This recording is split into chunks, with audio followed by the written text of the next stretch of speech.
Un lieu unique avec un jardin de 1000 m² orné de vignes, idéal pour vos repas et réunions d'affaires. Regardez le Club Éco d'ObjectiveNews.tv avec l'hôtel Radisson Blu Toulouse Aéroport.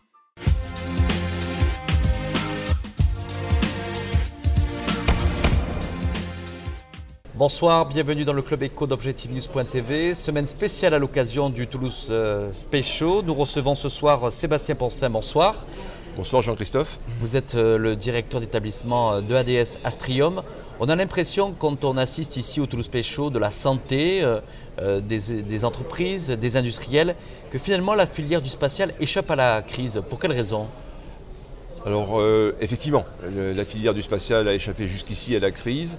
Il y a deux raisons. D'abord, on a des cycles qui sont relativement longs sur nos produits, et si les contrats ne sont pas annulés, le travail dans un premier temps se poursuit. Mais la raison principale est quand même surtout la bonne santé des télécommunications, où l'année dernière, par exemple, sur un marché civil qui chaque année commande entre 20 et 23 gros satellites de télécommunications, il y en a eu 28 de commandés, et parmi ceux-là, par exemple, Astrium Toulouse, on a pris le quart. Donc 7 très gros satellites de 6 tonnes. On a été d'ailleurs champion du monde de la prise de commande l'année dernière sur ce sujet-là. Cette bonne santé des télécoms est liée bien évidemment à la télévision directe et aussi beaucoup à l'Internet haut débit qui se développe de plus en plus. Et dans la télévision d'ailleurs, télévision 3D aussi qui est émergente. Sébastien Poncin, un des enjeux est le coup de projecteur qui sera mis ici durant toute la semaine dans ce Toulouse Space Show.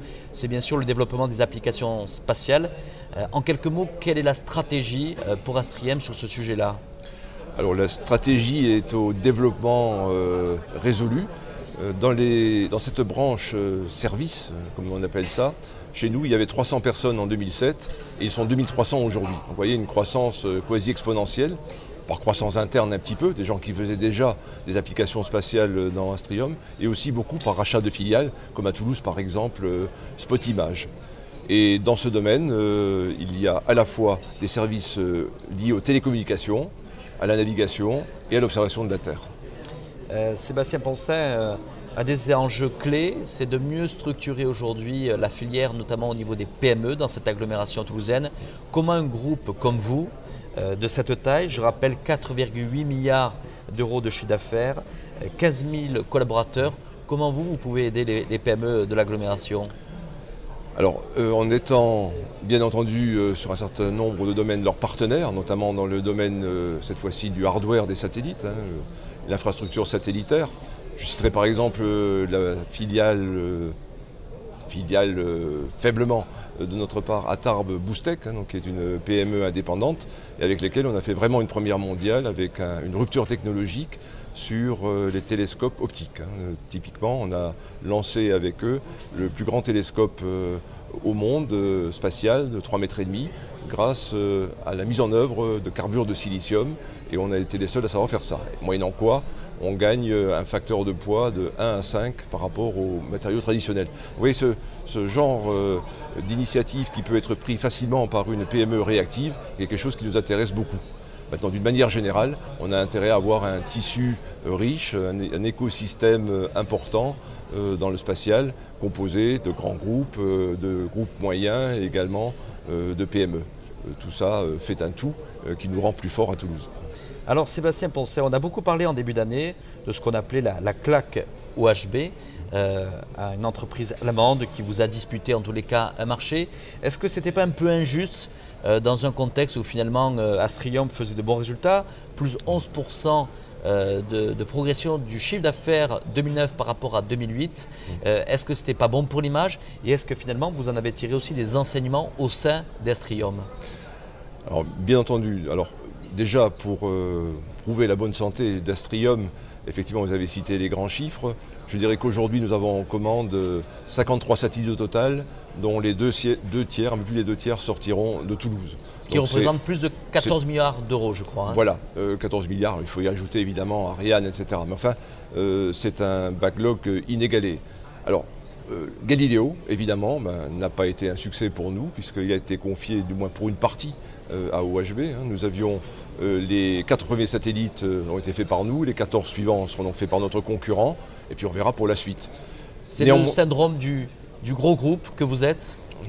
Alors, il y a, je pense, effectivement, une préférence pour le moins 10 ans. reste évidemment pour eux à prouver qu'ils sauront faire tout cela. Pour nous, je dirais Galileo en termes d'image, évidemment ce n'était pas bon, mais par ailleurs, on a quand même récupéré les charges utiles de ces 14 satellites en Angleterre, un certain nombre d'équipements, et in fine, on va faire entre 40 et 50% de la valeur de ce programme, néanmoins. Évidemment, pas en tant que maître d'œuvre, mais en tant que sous-traitant. Sébastien Poncin, lorsqu'on pèse près de 2800 emplois à Toulouse, qu'on est l'acteur de référence en tous les cas dans le domaine du spatial, est-ce que ça donne un poids, une responsabilité, vous, en tant qu'employeur et acteur de cette filière-là ici dans la région Midi-Pyrénées? Bien évidemment, on est l'un des 3 grands acteurs avec le CNES, c'est notre concurrent préféré et néanmoins également partenaire à Toulouse. Et nous nous efforçons, et notamment en ce moment, dans tout ce qui se passe, dans ce bouillonnement qu'est le Grand Emprunt, l'avènement d'un institut de recherche technologique, nous évertuons à travailler ensemble depuis un bon moment et à créer pour Toulouse un projet spatial qui ne soit pas un amoncellement de choses éparses, mais quelque chose de structuré. Et on a pu parler hier d'ailleurs, à l'occasion de Espace Midi-Pyrénées, d'une plateforme spatiale qui aurait toute sa place dans l'Institut de recherche technologique, qui se déclinerait en observation de la Terre, en navigation, etc. Quelque chose de structuré sur lequel les acteurs toulousains, grands groupes et PME, puissent être d'accord.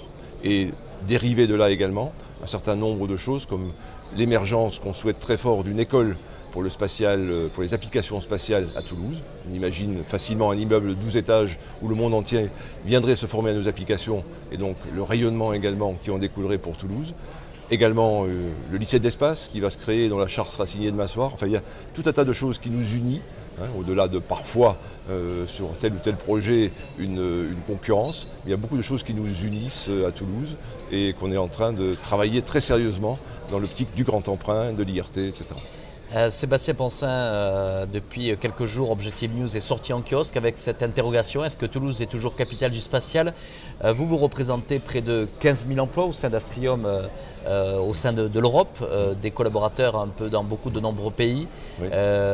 Le groupe EADS et Astrium doit être impartial dans ses préférences si on se réfère justement aux implantations et aux enjeux en termes de centre de décision.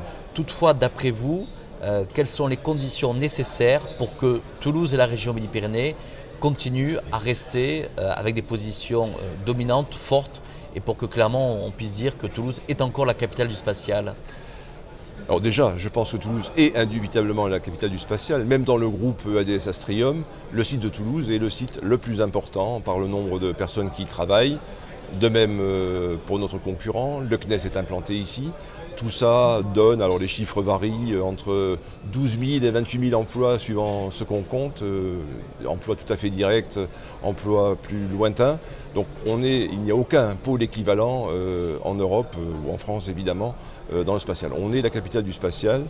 Pour le rester, je crois qu'on rejoint un petit peu ce qu'on disait avant, il faut jouer ensemble. Il faut être comme l'équipe du Stade Toulousain, arriver à être excellent, innovant et jouer ensemble dans beaucoup de domaines pour rester capitale mondiale du spatial.